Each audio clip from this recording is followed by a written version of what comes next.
Still in Zoomland, we are not all on the Cornell campus, but we would like to acknowledge that Cornell University is located on the traditional homelands of the Gayokono, the Cayuga Nation.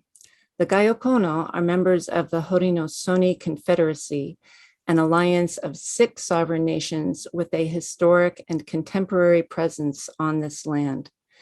The Confederacy precedes the establishment of Cornell University, New York State, and the United States of America.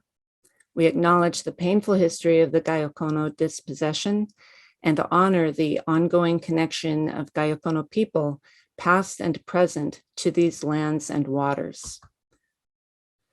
We would also like to thank the East Asia program for its ongoing support for this and other events, in particular the staff under the leadership of its director, Andrea Bachner, and program manager, Joshua Young.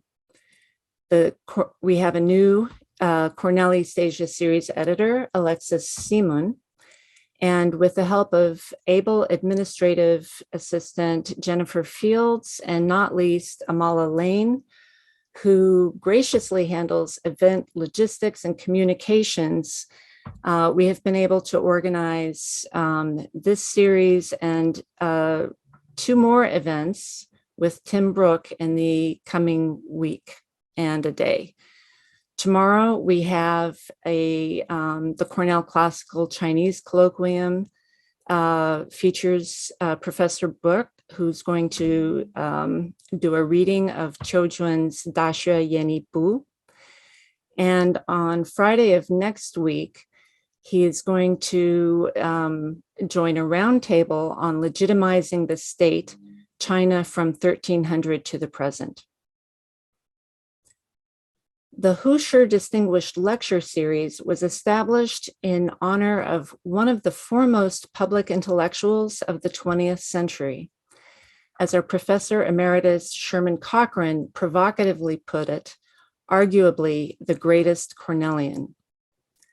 The lecture series was conceived on the centennial of Hoosier's graduation from Cornell, that's in 1914, which was also Cornell's sesquicentennial year. And the series has been convening each year since then. You can find past videos at a link which I will paste in chat. Besides Hoosier's more famous contributions to the New Culture movement, to the creation of a modern standard vernacular Chinese language, to education and to diplomacy, he also found time to donate around 350 literary Chinese books to our library, a great boost to our Chinese studies programs. In recognition of Hoosier's revolutionary and evolutionary transnational visions and his wide-ranging activities, we have invited scholars for this lecture series whose work transcends received divisions between disciplines, nations, and between pre-modern and modern. Such boundary crossing is epitomized by today's speaker, Tim Brook. I would now like to turn this over to Song Su-young, who comes to us, by the way, in the early hours of Seoul's morning, to introduce Professor Brook. Su-young.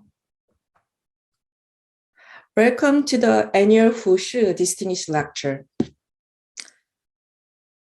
I'm Su-young Sun, Associate Professor in Asian Studies, specializing in literary and cultural history of early modern China and Korea. It is my great honor and pleasure to introduce today's speaker, Timothy Brook. Timothy Brook is a professor of Chinese history at the University of British Columbia. His research mainly focuses on China in the Ming period, as well as China's engagements with the world, and he has published extensively on the topic. In addition to one museum catalog, Brook has authored 12 books, edited another 9, and authored more than 35 articles and book chapters. He also served as editor-in-chief of Harvard University Press's 6th-volume History of Imperial China, which became a bestseller in China. As you can see, the never-ending list of his books and articles which have been translated into many languages, including Chinese, Czech, French, Italian, and Korean. It is hard to summarize the scope and depth of Professor Brook's scholarship in a short time. His far-reaching research encompasses such diverse subjects as the relationship between the local gentry and the state, commercialization, law and punishment in imperial China, collaboration during Japan's wartime occupation and war crime trials in Asia, global maritime connections, and historiography, covering a wide span of a historical period from the 13th to the 20th century. Today, I'd like to briefly mention some of his major works that have been extremely influential. Professor Brook's main area of research is the social and cultural history of the Ming Dynasty from the 14th through the 17th centuries. In an early book of his titled Praying for Power, Buddhism and the Formation of a Gentry Society in Late Ming China, Brook combines the social history of Buddhism and the study of social elites and demonstrates the central role of gentry families' patronage of Buddhist monasteries in establishing their status and local power. Another Ming history book of his, The Confusions of Pleasure, Commerce and Culture in Ming China, tracks the commercialization of the Chinese economy over the course of the Ming Dynasty. Focusing on the impact of economic growth and change on the lives of the Chinese literary elite, this book vividly depicts the gradual transformation of a state-dominated agrarian society into a wealthy commercial economy centered on the cities of Jiangnan. These clearly defined, well-focused books have already shown Brook's distinctive approach toward history. Unlike most conventional history books that often bury the reader in dry historical facts, however, his historiography is encyclopedic in a lively manner, touching on a variety of issues crucial to understanding the ways pre-modern Chinese society worked, ranging from emperorship and constitutional crisis, economy and ecology, kinship and gender relationships, Confucian cosmology, and Western ideas, to the material world of conspicuous consumption and the new world economy that developed through maritime connections. Therefore, it is no wonder that Brook's interest in Ming history is expanded into a larger interest in the history of the world of which Ming China constituted an important part. His award-winning book, Vermeer's Hat, The 17th Century and the Dawn of the Global World, starts with the examination of the luminous paintings of Johannes Vermeer and traces the web of international trade that spread across the globe. From the beaver patch Europeans traded with Native Americans to the silver mine in Peru, Brook shows how the rich global inventory and the urge to acquire these goods powerfully connected China and the entire world. Thank you. In another fascinating book of his, Mr. Selden's Map of China, Decoding the Secrets of a Vanished Cartographer, Brook explores the conundrum related to an anomalous map of the South China Sea, bequeathed to the Bodleian Library at Oxford University by John Selden in the 17th century, to illuminate the mutual interactions among cultures in East Asia and Europe. Finding connections between the hitherto disparate historical sources scattered across China and Europe, in these books, Brook weaves out the entertaining stories of the individuals related to the painting and the map in a colorful panorama of historical background. At the same time, his entertaining accounts do not fail to put forth the important historical questions, such as objects as a medium of a cross-cultural value system, the territorial sovereignty of the sea, and the redefinition of empire. Brook's historical imagination does not merely expand the spatial scale in situating 17th century China in the larger frame of global history. It also situates the Ming in a longer temporal span, specifically the periods before and after the formation of the Ming Empire. His book, The Troubled Empire, China in the Yuan and Ming Dynasties, makes a conscious choice to break with earlier constructs of the Song and Yuan, followed by the Ming and Qing, and instead willfully take the Yuan and the Ming as forming a cultural, political, social, and environmental continuum. This book not only raises the importance of ecological, environmental, and climate effects on all aspects of Chinese history from the 13th to the 17th century, but also reconstructs the Ming as one of a number of great Asian empires, such as the Ottoman, Mughal, and Safavid, which are part of a great post-Chinggis formation. This reconstruction of the Ming Empire successfully challenges the modern tendency to view the international system solely as the interaction of independent states. Instead, it detects the effects of the complicated history at play between and within regions.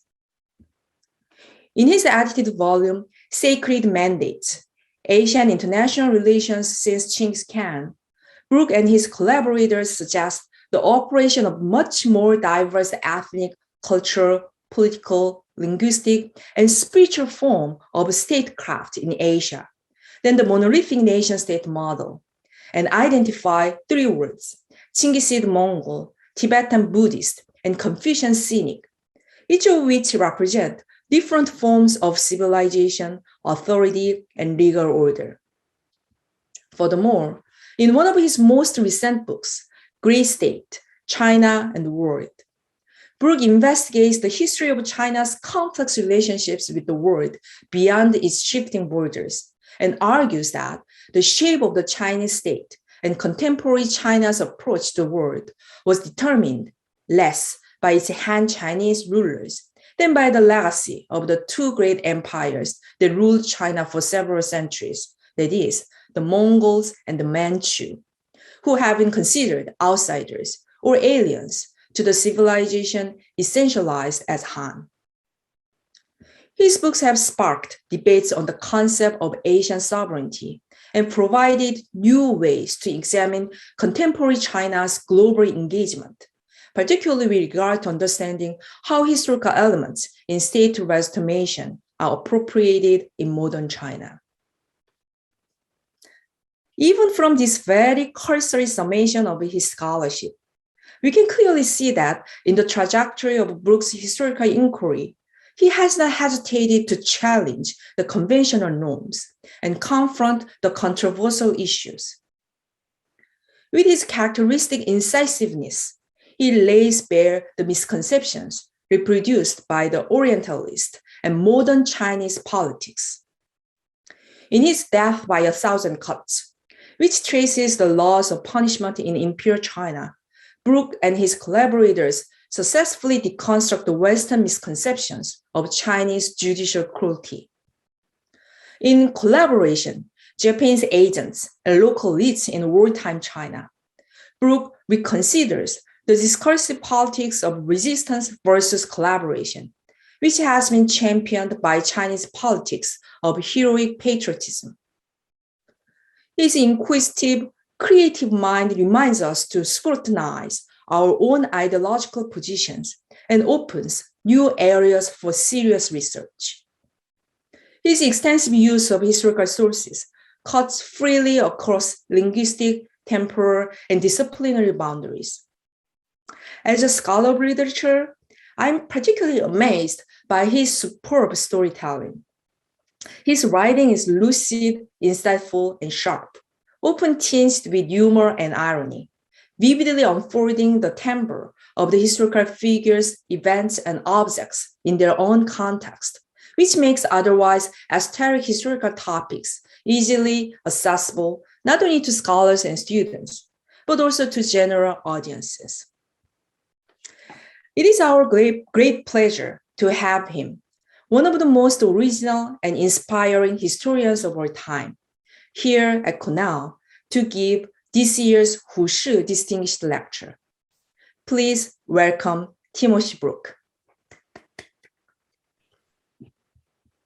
Thank you very much. It's a great honor to have been asked to give the Husher lecture, in part because it has sent me back to Husher, and I can reread and think about his contributions. I want to thank Suyung Son and TJ Hinrichs for making this possible. I also want to thank them for giving me this opportunity, because I'm going to use it to pull together some recent research. It's going to be a very wide-ranging lecture. I'm sorry, but I'm going to take my full 60 minutes here. I have a lot to talk about, and I promise you to be very controversial. So let me begin. China is one of the most governmentalized countries in the world, a country in which the state has the capacity to order almost all aspects of life, and in which society has effectively no mechanisms to challenge, reprove, or alter the state. The penetration of state administration into everyday life is not as thorough as some unsympathetic observers suggest, yet the view that the government is authorized to monitor any aspect of individual or social life is widely understood and accepted by most Chinese as a feature of what they imagine to be the proper function of the state, in vivid contrast to what most North Americans imagine to be a legitimate state function. China is not unique as a culture where people acquiesce in raison d'etat, the belief that the protection of state interests is the first condition of state viability, or where the state recognizes no real constitutional limits on its exercise of sovereignty. But China is somewhat in its own category as a political culture, in which the absence of constitutional limit and the accessibility of society to the state are explicitly practiced, even celebrated, as model features of good government, not just provisionally during a tutelary period, but confidently as permanent features, as evidence, in effect, that the People's Republic has brought China to the end of history. Reaching the end of history was, of course, the Hegelian claim that some American commentators made after the collapse of the Soviet Union, that a liberal democratic order had finally shown itself to be the natural endpoint of a transformation begun in the Renaissance and in the wake of the decline of monarchy, a destination finally reached. American politics of the past decade, if I may mention this, have proven this to be a fragile claim.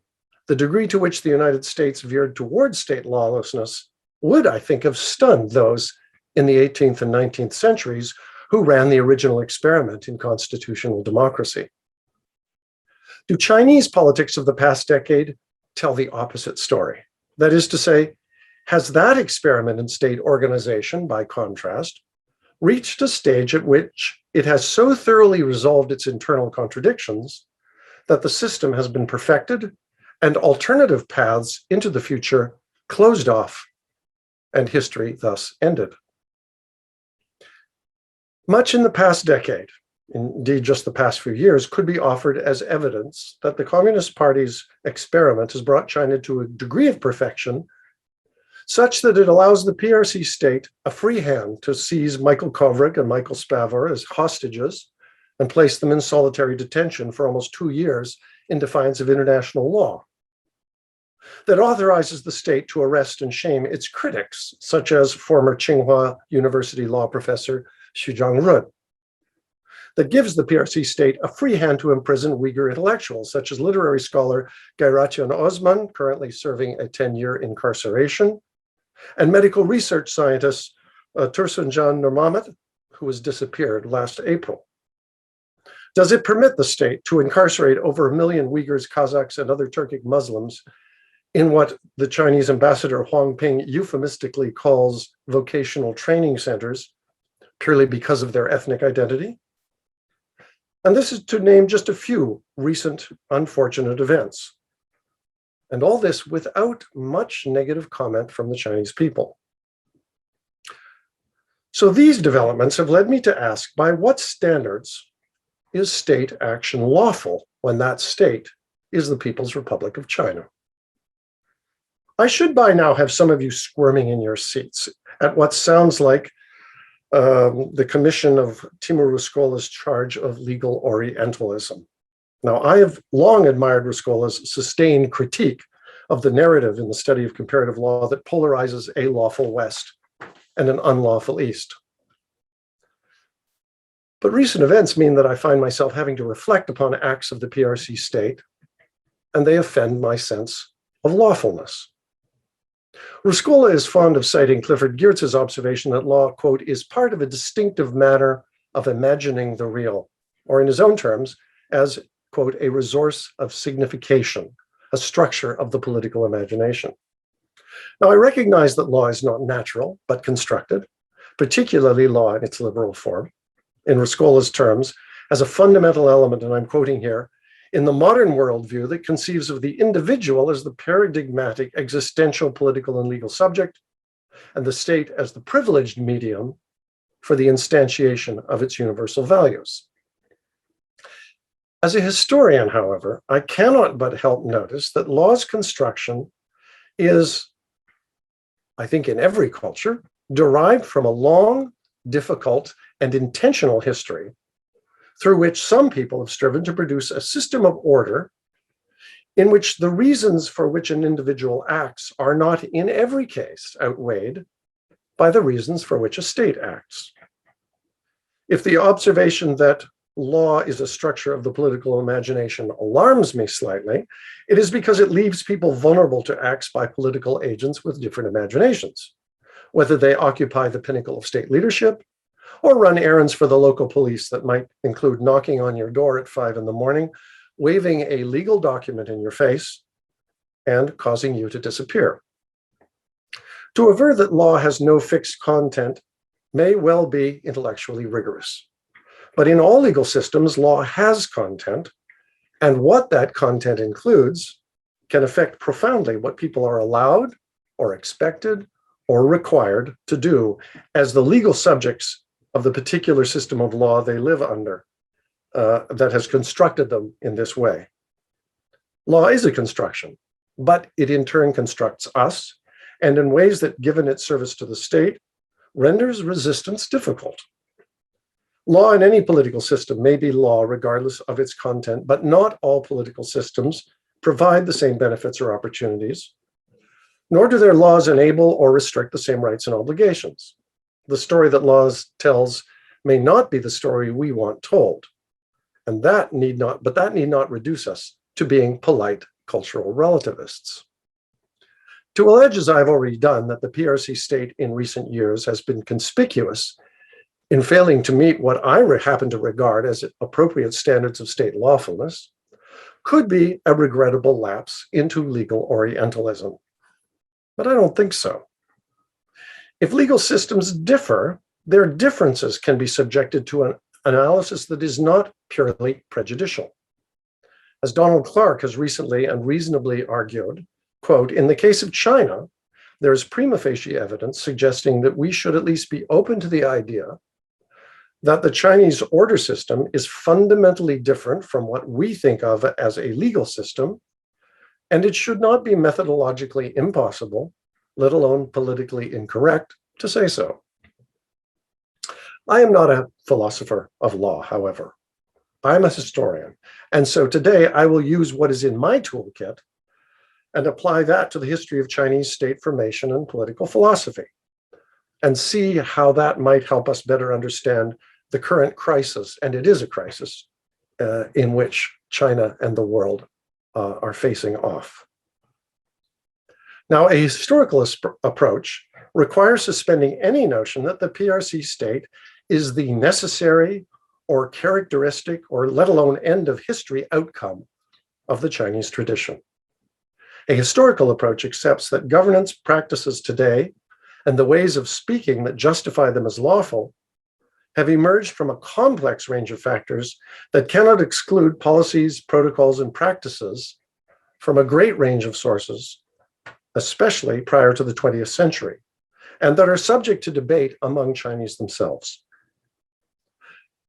To explore this possibility, I will devote the body of this lecture to a discussion of the school of statecraft philosophy, anchored by the 15th century scholar, educator, and at the end of his years, Chief Grand Secretary, Qiu Jun, born 1421, died 1495. To get to Qiu Jun's vision of the lawful state, however, we cannot simply leap from the era of China's great states forward to the era of Communist Party rule. I want instead to start from the transition era and consider how Republican intellectuals addressed the problem of the state that they hoped to bring into existence after the Qing had collapsed, beginning with Sun Yatsen and then turning to Shih, whose memory this lecture honors. Part 2, Republican Dilemmas. Although no one would claim him as a political philosopher, Sun Yat-sen did think at length about the political constitution of the republic he imagined as China's future. His ideas were those of someone formed between an imperial tradition that he knew more by popular lore than by study, and a tradition of Western constitutional government that he absorbed through reading and living abroad. Though he was powerfully persuaded by foreign political ideas, the concepts that he adopted into his political discourse drew more on the language of Chinese political life, as they had to in order for him to reach a broad domestic audience.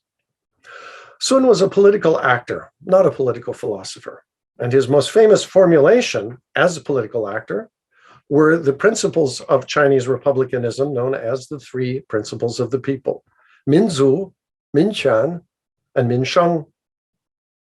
Sun talked a lot about these three principles without tying himself to precise definitions.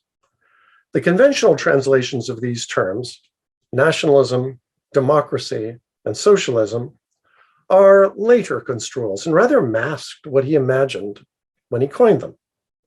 What he seemed to mean when he first published this trio of concepts in 1905 was that the Chinese people should recognize themselves as, one, a people sharing a common ethnic identity, as distinct from the Manchus, that the people should be recognized as rights holders, and three, that they should be guaranteed the means of securing their livelihood. These are aspirations. They do not amount to a political constitution. At best, they were placeholders for a constitution. That said, the future state that Sun imagined, the revolution bringing into being, would be lawful to the extent that it recognized and acted on those three principles. Now, all three terms have a traditional tone, which leads me to ask whether we can find them in the political lexicon of Ming and Qing writers. And the short answer is not really. Minzu and Minqian are utterly absent. Both were neologisms adopted from Japanese political philosophy, which took Chinese terms and refigured them as to translate foreign concepts. The idea of the people, the Min being a Zhu, would resonate most strongly with a phrase in the Spring and Autumn Annals, describing those who were not native to the North China Plain and therefore barbarians to the Zhou state. And the expression is Feiwo Zulei, people not of our type. The implication of ethnic difference would have been obvious to all, of course, given that the Manchus were one of the revolutionary targets and were not of our type. The second term, Minqian, would have had even less resonance with the ideas of Sun Yat-sen. Quan connoted power. It did not connote the idea of rights, although it was moving in that direction. Of any of these three terms, the one that probably resonated most with the language of Confucian political philosophy was the last one, Minsheng. And I shall shortly argue this from the writings of Qiu Jun. Now, if I, from my perspective as a historian working in a different cultural framework, were to imagine a term Sun might have used to give voice to a new political vision, but didn't, the one I would identify is the idea of the people bearing an entitlement to rule, using the word zhi as in zhengzhi, as in politics. So following his formula, min zhi, the people as rulers. The term was utterly inadmissible in Confucian rhetoric, and it is missing from Sun's writings, at least as far as my limited reading of Sun Yat-sen tells me. By the 1920s, however, the term minzhi is in wide circulation among the generation after Sun Yat-sen, including Shih. And I now turn to Hu. He regarded minzhi as the core feature of Republican government, and he associated it unapologetically with democracy as practiced in the West. Through the 1920s, he grew increasingly disappointed by the failure of the political leadership of the Kuomintang, the Nationalist Party, to advance the ideals of republicanism. At a tense moment in his agitation for democratic culture and responsible government in 1929, he denounced the regime for hijacking and distorting Sun Yat-sen's three principles of the people. Who took particular offense at a regulation the Kuomintang brought down, reducing minquan to a prohibition against violating someone's person, liberty, or property. What offended him was the absence of any reference to such violation by the state itself. As he observed in a piece of journalism, quote, "This order only forbids violation of those rights by a private individual or a corporation, but fails to restrict government organs.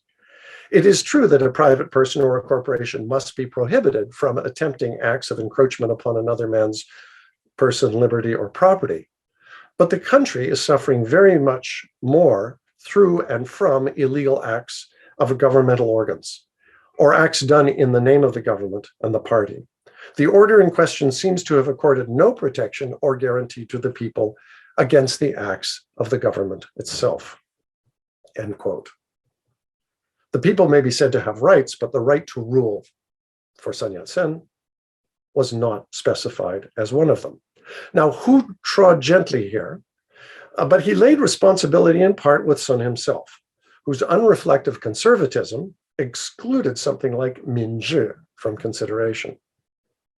To reduce the political program of republicanism to minquan, the rights of the people, and call it democracy, as the term is translated, papers over the absence of the most fundamental principle of lawful democratic rule, missing from Sun Yat-sen's model and from Kuomintang practice, the right of the people to participate in ruling their country. Hu Shi's frustration in the late 1920s was enormous. I reread his biography by Zhou Minzhi prior to writing this lecture, and the word that leaps off the pages in Zhou's biography is the word dilemma. No word better captures Hu Shi's predicament during the mid-Republican period. He raised hope after hope for how China might evolve and how that evolution might be guided, but almost every time he was opposed and often silenced by the leaders and enablers of the Kuomintang. That he remained an optimist is, to me, remarkable. Now, one dilemma that Zhou Minzhi doesn't raise, but I will, is Hu Shi's relationship with the Chinese past. Unlike Sun Yat-sen, who had extensive and profound knowledge of China's history and literature. By and large, however, when advocating measures to move China toward a genuine republicanism, his models were Western, largely American, who did not reach into his native traditions, either substantively or even rhetorically, to chart a way forward. As his writings on Chinese philosophy attest, his inclination was to reach back into the writings of warring states philosophers who argued philosophical ideas from the ground up, rather than turn to the political philosophers linked to the statecraft tradition from the Song dynasty forward. The only later thinker who caught Hu's attention and earned his approval is the 17th century critic Huang Zongxi. Huang's Mingru Xue and Case Studies of Ming Scholars became the standard handbook for post-Ming readers of what Ming philosophy had achieved, which in the view of many was limited and uneven. Huang Zongxi's text is almost entirely blind to the concept of statecraft. Political thought carried a lesser reputation in the tradition of Li Xue, the school of principle, or Neo-Confucianism. The Neo-Confucians combined ethical absolutism with metaphysical robustness in their investigation of principle. And this was a powerful combination that outclassed thinkers on lower metaphysical levels, which is where high philosophy tended to relegate statecraft. Qiu Jun, whose ideas I will speak about shortly, is granted 2 brief cameos in Huang Zongxi's case studies, so far as I've noticed. Once as the compiler of the court diary of the Chenghua reign, which repeats an unflattering story about the Neo-Confucian philosopher Chen Baisha, who curried favor with eunuchs. Now, this is an entirely unfair attack, as Qiu was a was a distant editor-in-chief who would probably have read right past the story. The other quick walk-on is as the political opponent of another Neo-Confucian, Wang Shu, who treated Qiu in a condescending manner as though Qiu were his intellectual inferior. This is the only way in which the reader of Huang Zongxi will even have heard of Qiu Jun. Whether Qiu had any contributions to make to Ming thought is something Huang Zongxi entirely ignores. He was simply not one of us in a very elite sense. Now, Huang's version of Ming thought dominated the perspective of intellectuals and even reformists at the end of the Qing. Not to put too fine a point on this, Huang's perspective, which arose from his dismay at his dynasty, the Ming, falling to barbarians, blocked Chinese thinkers in the early republic from any sort of critical uptake of Chinese ideas about governance, which absorbed the attention of statecraft writers throughout the Ming and Qing periods. This inattention left political philosophers such as Qiu Jun, and I would be willing to defend his writing as philosophy, not just as policy wonking, beyond consideration. Sun Yatsen was entirely unaware of this tradition, as far as I can tell. And while Hu sure strove to illuminate the contributions of Chinese classical thought, he too relied on the case studies of Ming scholars for his account of the Ming as a short parade of such luminaries as Wang Yangming, who he characterizes as destructive. Had statecraft thought been available to them as a living body of intellectual production, what might Hu or Sun have found there? Well, that they didn't, at least to a degree explicitly, means that the question can only be answered speculatively. If we want a place to begin the exercise, however, there is no better text than Qiu Jun's Da Xue Yan Yi Bu. Although neither Hu nor Sun appears to have known the text or read it, we might still ask whether the statecraft tradition might have been whispering in their ears, most especially about the people, which will be the concept on which I will focus for the rest of this lecture. So, part 3, Qiu Jun's model of good government. Qiu Jun was a brilliant young man, born in 1421, whose learning catapulted him from Hainan Island to Beijing, and who was serving as chancellor of the National Academy when Emperor Hongzhi came to the throne in 1487. To mark the occasion, Qiu presented the 17-year-old with his homework, the Da Xue Yan Yi Bu, supplement to elaborations on the Great Learning, in all its 160 chapters. The inelegant title was intentional, for it acknowledges an earlier work by the 13th century Neo-Confucian philosopher Zhen Dexiu, who compiled a program of moral education under the title of Elaborations on the Great Learning. Both authors refer back to the short classical text, The Great Learning, which opens by announcing what it calls the way of great learning, consisting of, quote, illuminating bright virtue, renewing the people, and resting in the highest goodness. As platitudinous as these sounds, they are not platitudes for Qiu or Jun, but constitute what Qiu called a gangling, a program that could be followed in order to achieve perfect government. The Great Learning lays out 8 steps, familiar to all students of Confucianism. Investigate things, extend your knowledge, make your thoughts sincere, rectify your mind, cultivate your person, regulate your family, govern the state, and bring peace to the realm, or empire, or world, depending on how you want to translate tianxia. Zhen Dexiu's elaboration touches on the first 6 steps and does it in 43 chapters. Qiu, however, felt that Zhen failed to finish the task by stopping at the end of the 6th step. 2 steps remained, which only the emperor could practice, governing the country and bringing peace to the realm. As these steps were not so straightforward, the emperor needed guidance, and Qiu was there ready to supply that guidance in 160 chapters. The supplement, as I shall name this book, is China's most systematic and comprehensive handbook of state administration. Qiu compiled it during his tenure as chancellor of the academy, probably relying on the students there as his research assistants, although he no doubt had the massive text that he cites at his fingertips. To call it a compendium makes it sound too much like a grab bag rather than a programmatic vision of state administration, which is what it is. For the supplement is not an even-handed consideration of policy alternatives.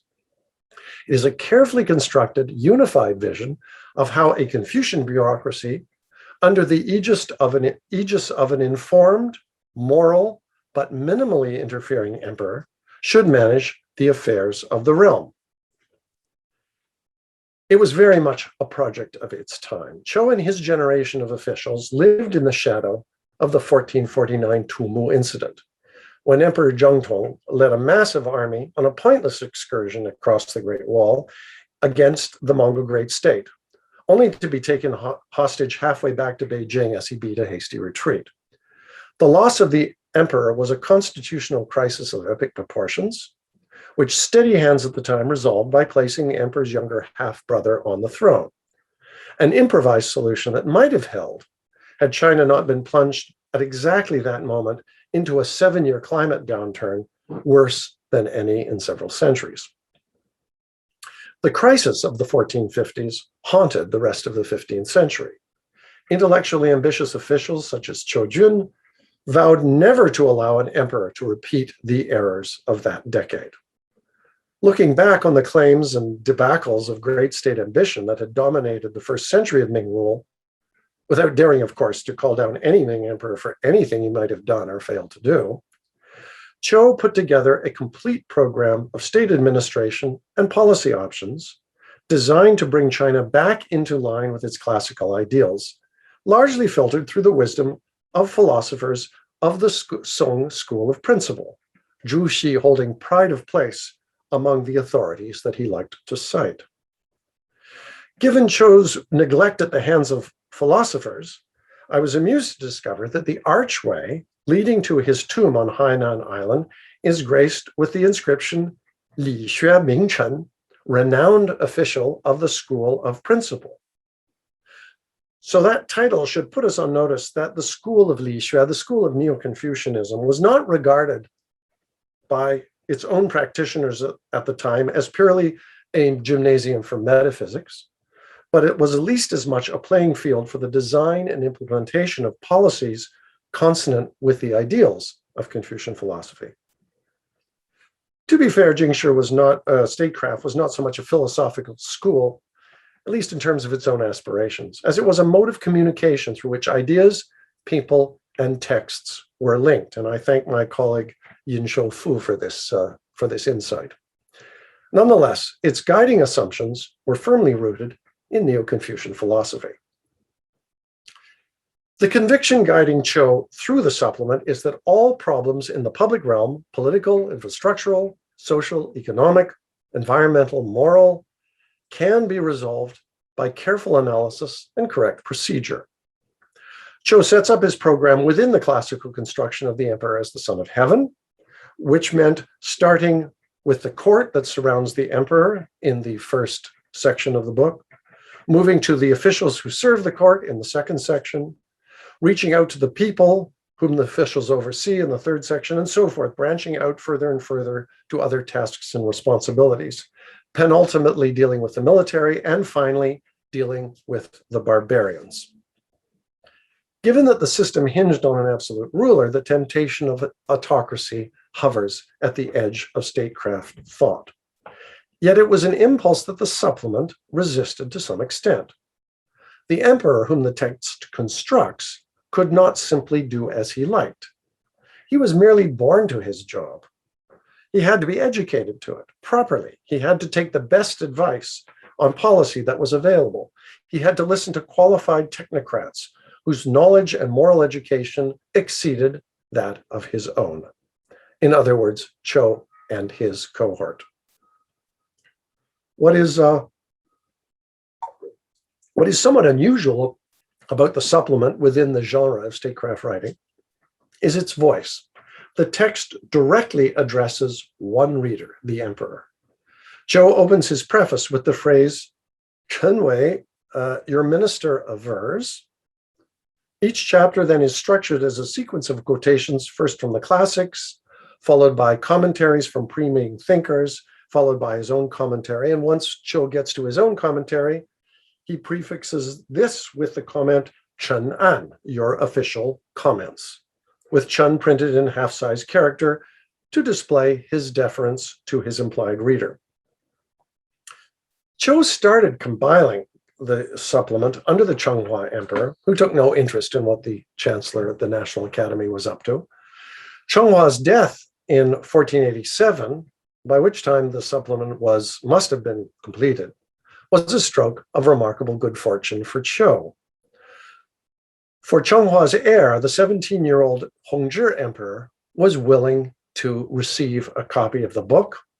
He praised Qiu for the book. He ordered it published, and Qiu's star rose quickly, catapulting him into the post of senior grand secretary at the remarkable age of 70. The Confucian cosmology of the supplement rests on the theological premise, shared by all monarchies, that invoke the divine right of kings, that heaven appoints the emperor to rule the people in accordance with whatever principles heaven represents. In the Confucian version of divine right, as Qiu puts it succinctly near the start of the 4th chapter of the 3rd section on consolidating the foundations of the state, that is, dealing with the people, he says, heaven sets up the ruler to govern the people. Tian li jun yi zhi min. This formulation constructs two political, even moral subjects, the ruler and the people. The one as authorized to govern, the other as authorized to be governed. But Qiu does not remain passive in the face of this relationship between governing and being governed. He follows this statement with a second quote, "The ruler must get people. Jun bi de min, he has to bring them in. He has to get them under his authority. For only then will he be able to be a ruler. Ran ho, de yi wei jun, only thereafter can he claim to be a ruler."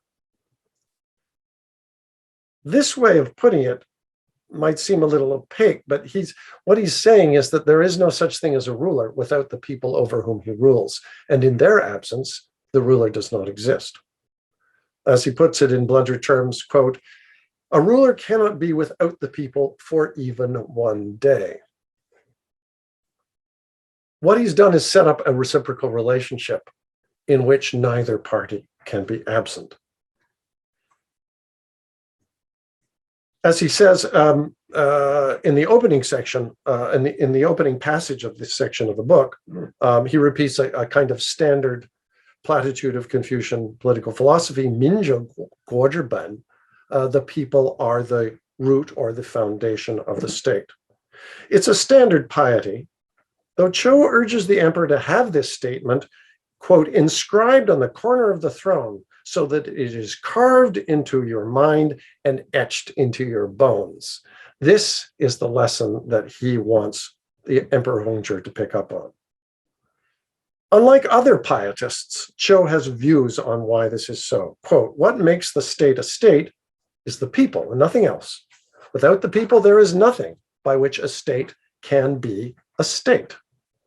Hence the importance of administering their affairs well." He phrases this at times as a reliance. Quote, "The ruler is positioned above the people, yet relies on the people. Why is this so? That which makes the ruler a ruler is his having the people. What can a ruler do who does not have the people to rely on to be a ruler? So the key to having the people is to cherish them. I mean, and you I mean by following policies that have been carefully worked out by Qiu Jun and his cohort. So the means by which the enlightened ruler can rule as an enlightened rule are simple for Qiu. And they're standard in the Confucian political lexicon. Be sparing in the use of punishments, keep taxes light, be lenient when corveying labor. It's all the standard stuff. it sits in a kind of larger vision of the way in which the lawful state functions and the legitimate ruler functions. And the alternative, and Qiu is unsparing in stating it, the alternative is the reader who treats the people like dirt or weeds. And this is a phrase I will return to later in the lecture. Now, Qiu does not believe that the ruler can simply command the people to submit. He must invite them to gather under his rule. This he does, Qiu writes, by supplying them with secure places to live and with the food and necessities they require on a daily basis. The key condition for keeping this covenant between the ruler and the people, I won't call it a contract. I don't think Chinese legal reasoning would tally with 17th century European reasoning in quite the same way here, since both parties do not enjoy an equal status. But he says that the condition for keeping this covenant is cai, resources or material wealth. And he offers an analogy, quote, the state having people is like a granary having grain, or government treasuries having resources. What draws him to the analogy, I think, is the implied causal relationship. That is, if there's no grain in the granaries, if there's no resources in the treasuries, the people will not be there to constitute themselves as the ruler's people. So governing the people, according to this vision of Ming statecraft, is not merely keeping them in line or keeping them in awe, though discipline and charisma are part of Qiu's project. It is that the state must provide the conditions that will enable families to reproduce themselves securely generation after generation. To quote Qiu again, he who truly knows what makes him a ruler and secures his position realizes that it comes from his having the people. How can he not think about supporting their livelihood, about achieving, thereby achieving his own security? When the people have livelihood and security, the ruler attains what he relies on, and his own position is then secure. And he actually does go on to say that it isn't basic survival that secures his position. It's actually prosperity, that the goal of the ruler is not to simply provide the means of livelihood, it is to enable the people to prosper. And that to fail to allow the people to prosper is to condemn himself to being wumin without people. All right, I've run you through some of Qiu Jun's thinking.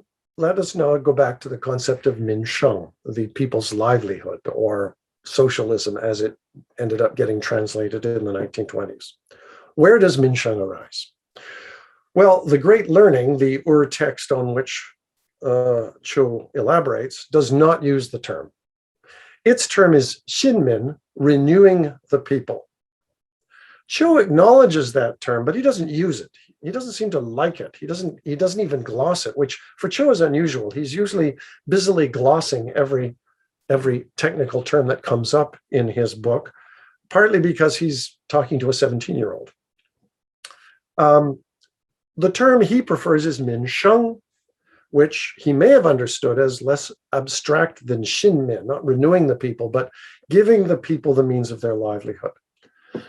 And it's possible that he did so because he wanted a more reciprocal relationship. Xinmin suggests that there is a ruler who is renewing the people, whereas minsheng suggests that the ruler is providing the conditions for the people to flourish, and that flourishing in turn then benefits the ruler and the state. Now, he does say that the people's livelihood depends on their ruler making rules for them. By the ruler relying on teaching and leadership to assist them in this way, the people are therefore able to gain their livelihood and nourishment. The term he uses for rules is, or how have I translated it, making rules for them, is fa zhi. Setting up a system of laws, but I wouldn't go so far as to want to suggest that we're talking about a code of laws here. It's more a set of procedures by which things need to get done. Now, when the term minsheng arrived in Sun Yatsen's cultural inbox, it did not perhaps do quite the same service. Sun's idea of Minsheng is difficult to pin down. In the 1900s, land redistribution was uppermost in his mind. In the 1910s, he was imagining a Republican government supporting industrial production, which meant enlarging the economy and benefiting the people in that way. And later he shifts to political ground. So in 1919, he attributes the poverty of the Chinese to autocracy. And so the autocracy needs to be overthrown in order for the people to secure their livelihood. And this is what he believes a revolution will deliver. And then early in the 1920s, he moves the term in the direction of socialism, giving the state the power to control the economy and distribute its benefits. Sun and Qiu perhaps shared certain expectations that the state, whether in the person of the ruler or as the abstraction of a republican government, had an obligation to provide the means by which people could live. Failure in that regard produced consequences. Both recognize this. Sun believed that, quote, our nationalist and democratic revolutions have coincided with a universal revolutionary tide carrying the world toward the people's right to livelihood. That is, people's poverty was driving this revolutionary change. Not dissimilarly, though very much from above rather than below, Qiu warned his emperor, quote, those below dare not speak against those above, yet they dare to be angry. The complaints that the people have in their hearts are far more severe than what they give voice to. And the complaints that the people voice to heaven are far more severe than those that they file with the officials. Allow the conditions generating complaints to build, and the ruler will find himself wu min, without people. Where Sun and Qiu differ was over the question of who should rule. In Qiu's conceptual world, the ruler governs. The ruler governs. Jun zhi. The people produce, reproduce. They need food in order to do so. The ruler needs the people in order for him to rule. So there is a two-way relationship implied there. But that meant that there was a way of judging the success of a Neo-Confucian state. Did the ruler provide what the people need? And did the people in turn provide the ruler with the people that he needed? Qiu phrases this almost as a natural law argument at the end of his book. He says that if the ruler cultivates himself and governs the people competently, the people will follow their natural inclination to be good and will act as they know they should. There's a kind of perfect moral harmony that will emerge in the well-regulated, responsibly regulated state.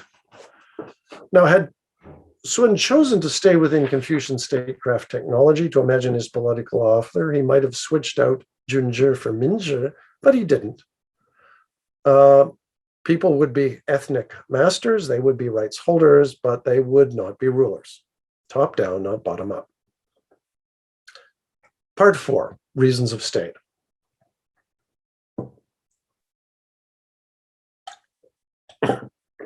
It's easy for all of us to agree that the state has a duty to promote the welfare of the people, and that the performance of this duty is a test of the lawfulness of the state.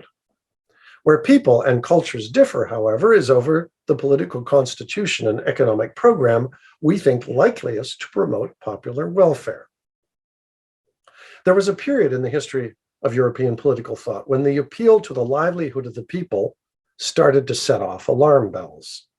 In Latin, the term was salus populi, the people's health, which meant the protection not just of the lives of the people, but also their property and prosperity. What caused the unease was when the provision of public welfare became a justification for political regimes that introduced policies favorable to their own perpetuation without public consultation or even disclosure. And the figure usually associated with this is Niccolò Machiavelli. This political logic, associated with arguments for the supremacy of state authority, went by the term raison d'état, reason of state. Raison d'état crystallized as a political concept in the latter half of the 16th century, as Europeans traveled down the long passage from Catholic monarchy to secular republic, coincident with, and I would argue, unleashed by their expanding engagement with the world beyond Europe.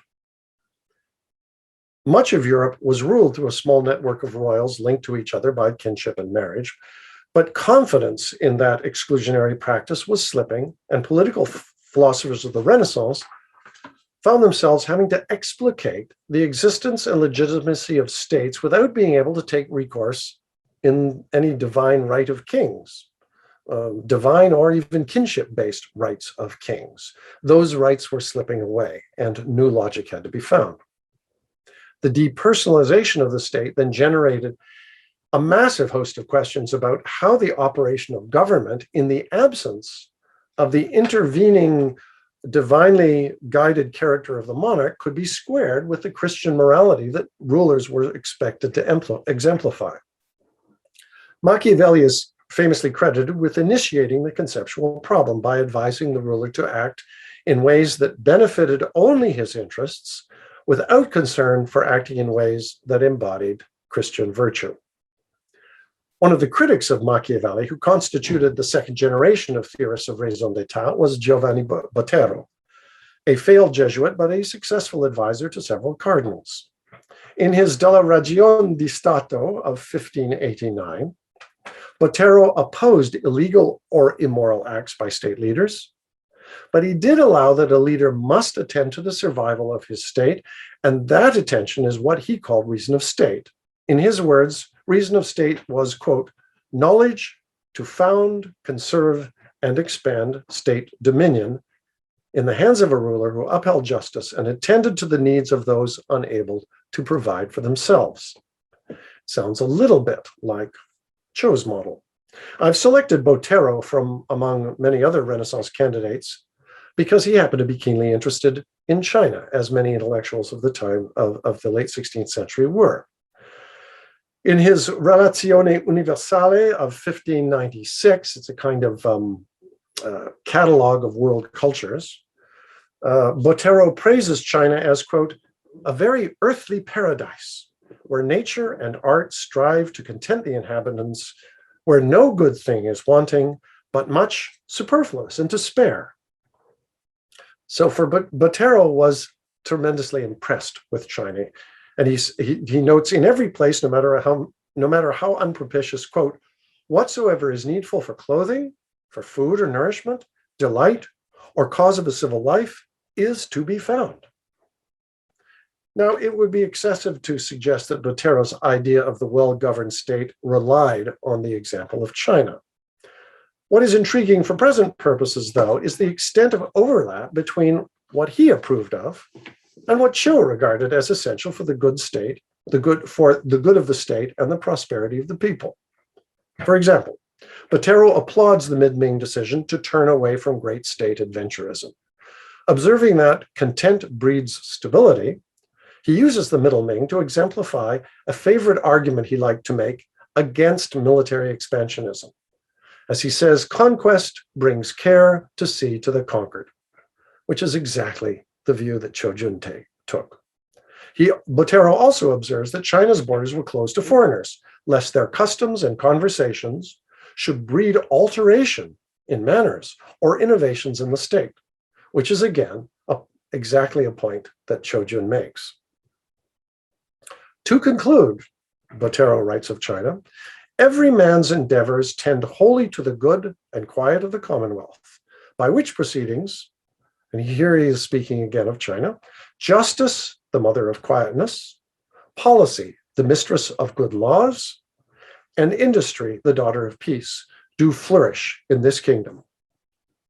There is no country, modern or ancient, governed by a better form of policy than this empire. Now, Botero had no idea that he was praying Qiu Jun's vision of Neo-Confucian statecraft, but effectively that's what he was doing. And to quote Botero again, since the country is not only large, mighty, and spacious, but united, populous, plentiful, and rich, at least let it be believed and accounted for one of the greatest empires that ever was. Botero is getting this from his Jesuit colleagues, whose works he's reading avidly, and from whom he's extracting this idea of China as the perfectly ordered realm. However, on one count, Botero was uneasy, and that was China's domestic political order.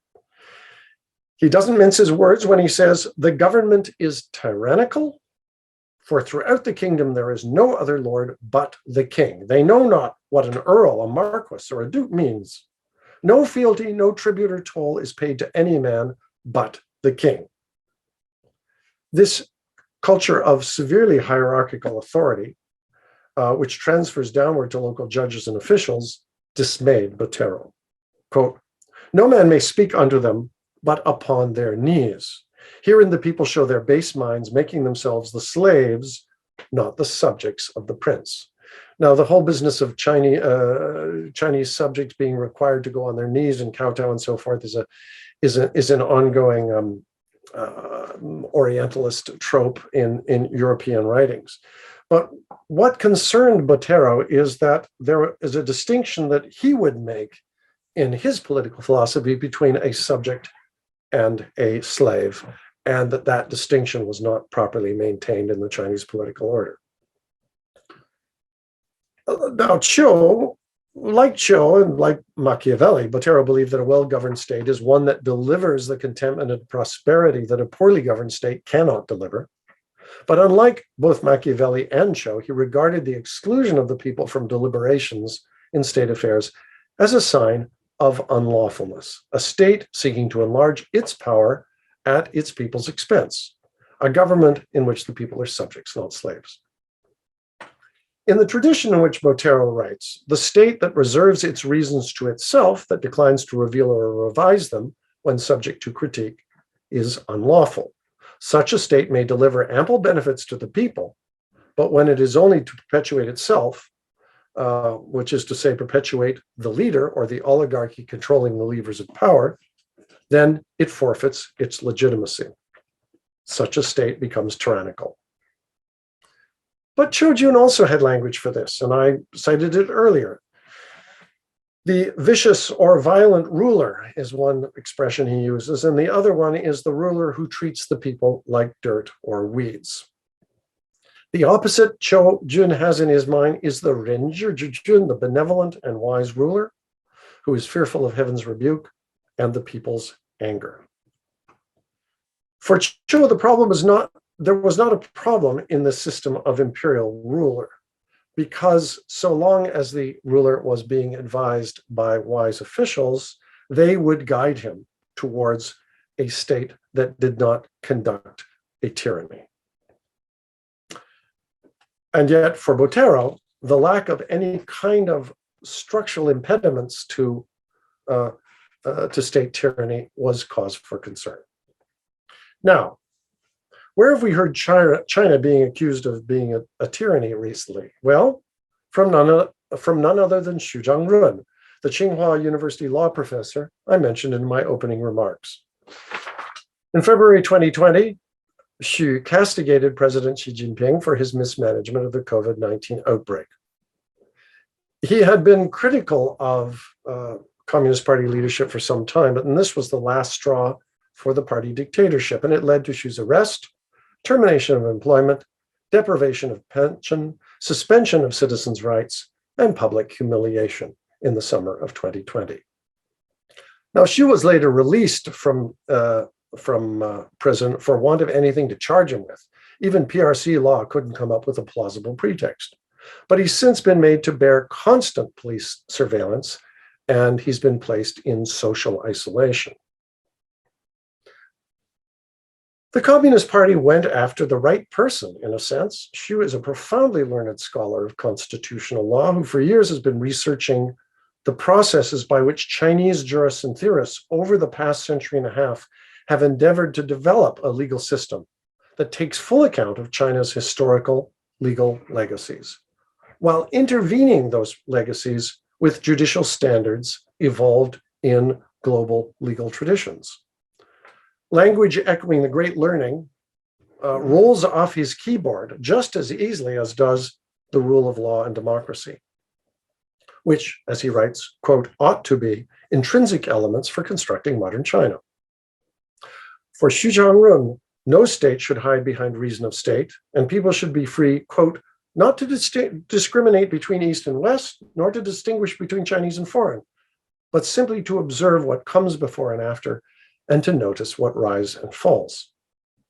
Direct those anodyne comments toward the party dictatorship under Xi Jinping, and the implication is a frank challenge to the legitimacy of the PRC's legal system.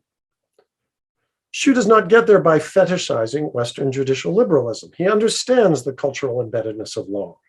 He can quote Clifford Geertz with the best of them, but he does not expect that Chinese law should be a tool of party hegemony.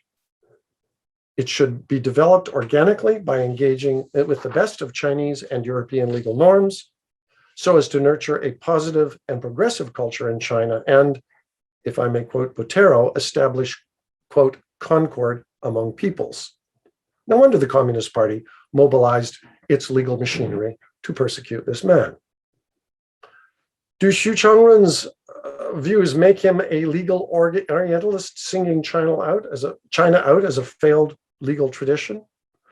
Only in the eyes of those who decline to accord him the intellectual respect that would allow him to embrace whatever elements of legal thought he understands as conducive to the creation of good government and the dispensation of equal justice.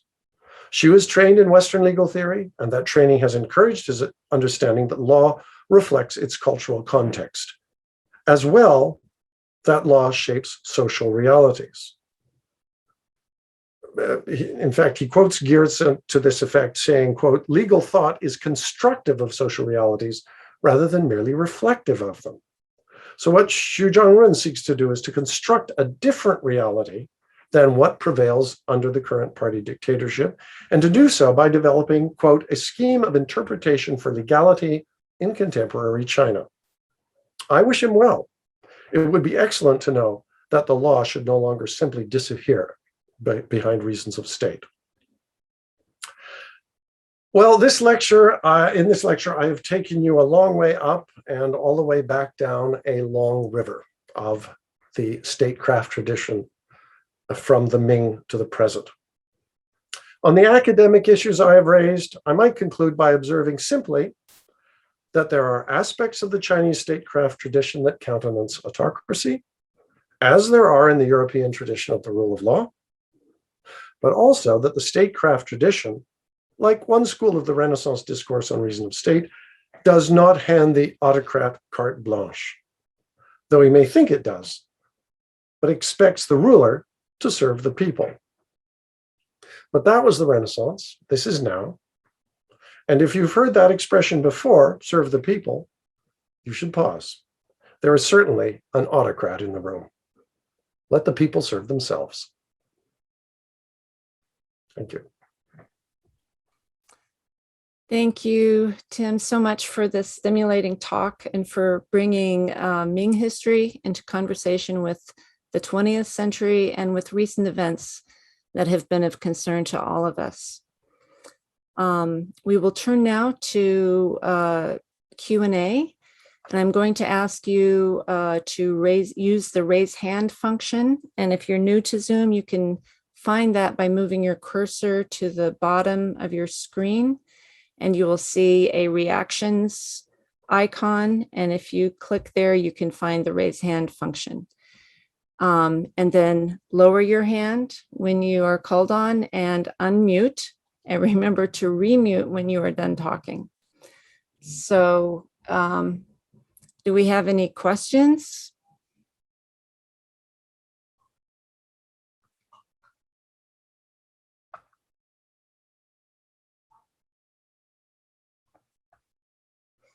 Eric?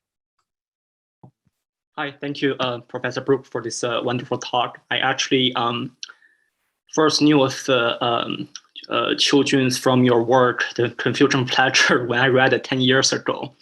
And it's interesting that, as I recall in that chapter, when you talk about Qiu Jun, you mainly talk about him in terms of the economic relations and market, right?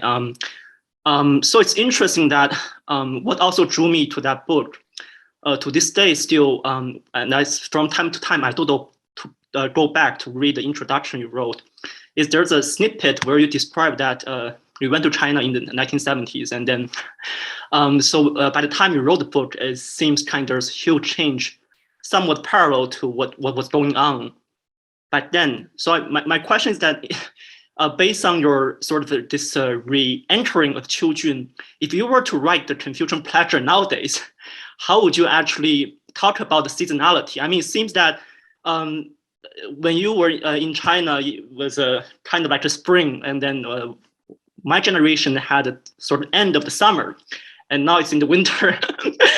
But I mean, you open your book with the season of winter and ended with the fall. So I wonder if you now to sort of reconstruct the seasonality and then cycle, how would you do it? Thank you. Well, Eric, thank you for linking my earlier work to my current work. I did what most people who quote Qiu Jun do so because they dive into some little narrow topic that he comments about, and we sort of raid him for whatever we can find and use it for our own purposes. And when I wrote Confusions of Pleasure, I had only read less than a chapter of Qiu Jun, and there are 160 chapters. So since then, I've gone on to sort of to read. In fact, I have there's about a dozen scholars who are with me translating parts of Qiu Jun's work for publication into English. So I've come to have a broader vision of what he was up to. I think the question of how I might have written Confusions of Pleasure if I were to write it now is a question I can't answer because I probably wouldn't write it now. As a historian, my eyes are directed towards the evidence and documents of the past, but my imagination is shaped by the world in which I live. And the world in which I live is one in which, well, there are two overwhelming concerns facing the world today. One is the deterioration of the environment, and the other is the deterioration of public and international political culture. That these things are happening simultaneously is probably not coincidental. And I continue to do some research on the environment. I don't really research much on the economy. Although that said, I'm hoping to publish a book next year on Ming commodity prices. So I'm still keeping up some side of that particular interest. But I guess I don't have the confidence of the vision that led me to write the Confusions of Pleasure of going from a highly restricted to a more open and creative society.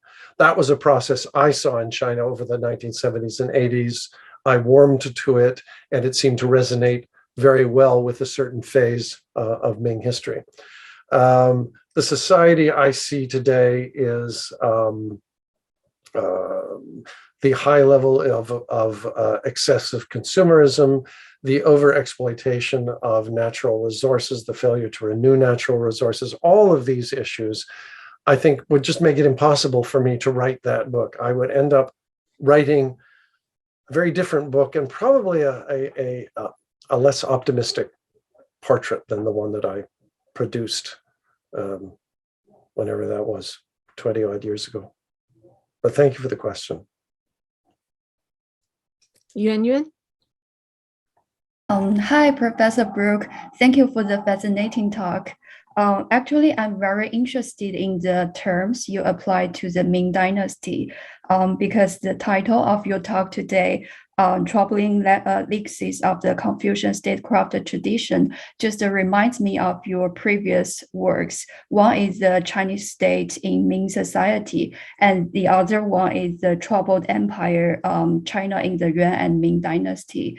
And in the Chinese state in Ming society, that book, you sort of you discussed whether we can take Ming dynasty as a state, and you compare it with the European late medieval states, and also their crafts for the state building. But in the other book, I noticed you used the empire to describe Ming. So I'm wondering, like, in which sense we can call Ming as an empire? Is yes. that, yeah?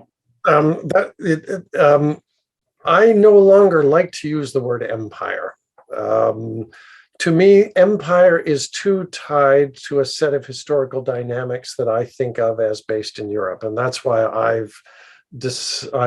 for that kind of expansive super regional polity, I've gone back to the Mongolian term great state, and that's the term that I now prefer to use. The interesting thing about the Ming is that it inherits great state orientation, so that Hong was particularly Yongle. These are, if I may put it this way, these are Mongol emperors. They are ambitious to rule the world, and it's Tumu in 1449 where the car crashes into the wall at that point, and the whole idea of a kind of expansive imperialist state is nothing that any Chinese advisor wants to take on. And so the Ming sort of pulls itself back. I think I use that term troubled empire because I couldn't find a good title for that book. I wanted to try and understand what was happening through the Yuan and Ming. At the time, that was part of the Harvard series, and the team of writers who wrote that series, I remember vividly having a lunch at an AAS and saying to them all, I really don't like the term empire. I'd like to not use empire. And we hummed and hawed and went around and we couldn't come up with any other solution. And so I just left empire there in the title of my book. Now, if I were to write the troubled empire again, I would definitely change that title. I would not use empire. But I'm glad you brought in the question of state, because there was, for my generation of scholars coming up through the scholarship of the 1980s, very much under the influence of Theda Skocpol, whose book said bringing the state back in. We wanted to take the concept, a highly Europeanized concept of the state, and think, how can we use this term more broadly? And so the Chinese state in Ming society was my sort of thinking through whether it was an appropriate term for the government of the Ming period.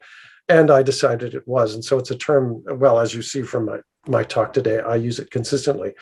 But then there was this then though becomes a bit of the peril of translation, because when Guo appears in Qiu Jun, sometimes I translate it as state, sometimes I translate it as country. And there is no perfect alignment between these concepts. But I prefer to expand the concept of state such that it can include what Chinese administrators like Qiu Jun were serving, because effectively there was a highly articulated administration with a clear hierarchy of leadership that was engaged in solving problems to the benefit of the country. And to me, the word state is entirely adequate to describe that. We have a hand up from someone who, we have a lot of people here who are in under the Christian Schaffmaster account. So you know who you are, who has your hand up. Please pop on and ask your question. Okay, now I know how it works. Thank you. Hi, everyone. My name is April Tan, and we all know that Cornell is a leader in technology as well. In addition, my recollection informed me that a form of rice farming, well, let me disclose first that I was an Asian study major at Cornell with a focus in Southeast Asia. And I remember from classes that a form of technology in rice farming that was found at Cornell actually caused a major revolt, which led to the passage being written in history. I remember that because they speak Qiu Hua, the son who came to Cornell to study the technology to bring it home to Southeast Asia for farming. Bring it back to today. I shouldn't say bring it back. Bring it forward to today. Secretary Blinken just announced that the State Department is enhancing and growing in the technology aspect. I think a new department or new, etc. It might have been funded by a Congress already. I'm not sure. I just heard a little blurb on NPR, I think just yesterday. So I would love to hear Professor Brook, with your scholarly, in-depth knowledge of Chinese history, particularly, according to the news, the technology focus of the new department on technology is clearly related to China.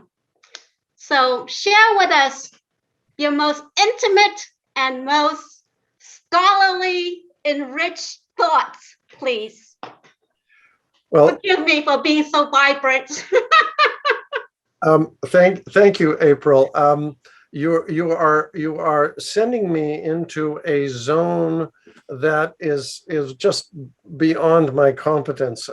We in 2021 we live in this intensely technologized world in which you and I can have this conversation while I sit looking out at the Pacific Ocean, and you sit wherever you're sitting, as though in fact we were sharing the same room together. So technology is constantly rapidly transforming the world.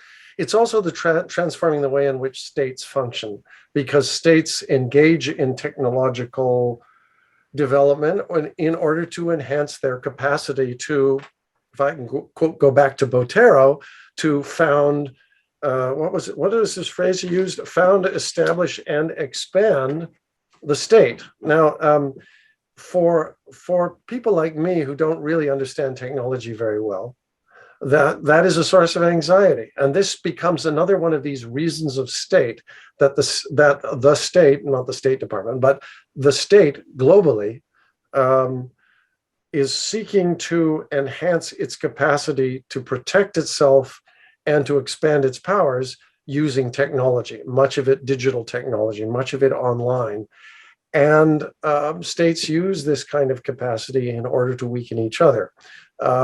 This is why I find, I connect this to what I referred to earlier as one of the two great problems we are facing at the moment, which is an illiberal international politics, and technologies being manipulated in order to continue to make that politics more aggressive and more illiberal, and not for the good health of the populations that the government should represent.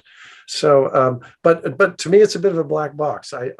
It's really not a field. It's not an area of inquiry that I feel able to offer much. But it does make me nervous when, as has happened here at UBC, the People's Liberation Army has entered the hard drives of a colleague's computer and taken material and inserted material into his hard drive. This disturbs me deeply, and it's not, China is not the only country that is playing this kind of what I can only call digital Cold Warfare, and I find it unfortunate. And it would be great if we had a forum in which these issues could be addressed, but it seems to not be something the United Nations is able to take on at this point. Sorry for that negative response. We're officially to the end, but I think I missed one question in the chat from Ankit. I hope I got that right. They say, any comments on current situation between China and its neighbors? And that, of course, also came up in the for Qiu Jun and the Ming. Yes. Well, that requires a long answer, which I can't give. One of the reasons why I think I was driven to think more about the Mongol origins of late imperial China is that the great state model is an expansionist one, it understands it. The Mongol model of the great state respects the integrity of other states until such time as the boundary between those two barriers thins out, and there would be reasons for the great state to move into that territory. I'm not. The People's Republic of China has made a mantra of saying that it will not cross its borders into other territories, and yet its influence on its neighbors is enormous, and is a destabilizing factor, I think, at least in the Asian international situation, and is perhaps destabilizing globally. It's almost as though we need a new international agreement among all states about the nature of their relations with other states. I think that's also in today's talk why I was drawn to the concept of reason of state, that reason of state becomes a screen behind which a lot goes on, that the world would be better if it didn't go on. So I think if China's neighboring states have cause for concern, they also have cause to build and maintain positive relations with the People's Republic of China to the extent that is possible, and to engage in the non-intervention in each other's sovereignty. But that may be a kind of almost a curious holdover from the original United Nations model of how the world should go forward. And it's not a model that most states are following anymore. So we are in a period in which the future of interstate relations needs to be readdressed, and not in the old realist way of who can get what from whom, but in a more constructivist way of how do we go on sharing the planet with each other. I'm sorry, I've moved into a rather abstract response to your question, but it's a very good one. And it was an issue that Qiu Jun cared very much about. China should not cross its boundaries. China should have nothing to do with foreign countries. And if foreigners came, China should be very careful about either integrating them into China or leaving them outside China. And the fact that the Republic of China chose not to do that in 1912 and failed to acknowledge the claims of independence of Mongolia, Tibet, and Xinjiang has left it now, a century later, the People's Republic, with problems that it is apparently unable, well, not apparently, the problems it will never solve, and that will continue to destabilize the People's Republic. Well, on that cheery note, I think we should let you get a break, and we will, everyone, thank you for coming.